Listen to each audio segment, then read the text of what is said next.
ఉండాలంటే సమాయత్తమై ఉండాలి.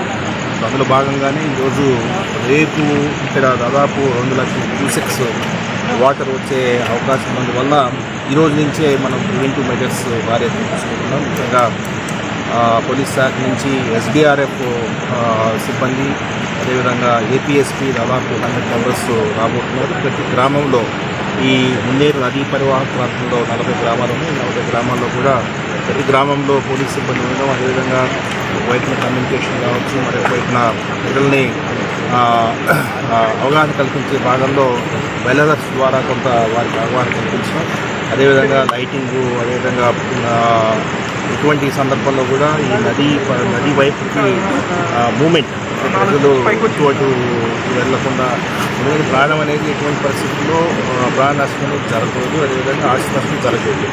సో దాన్ని మనం బేసిస్ చేసుకుని ఈరోజు గౌరవ శాసనసభ్యులు అదేవిధంగా కలెక్టర్ గారిని వచ్చి కూర్చున్నాము. సో ప్రజలందరూ కూడా పోలీస్ శాఖకు, జిల్లా యంత్రాంగానికి సహకరించి ఈ కెలామిటీ దీన్ని సమర్థవంతంగా అందరం కలిసి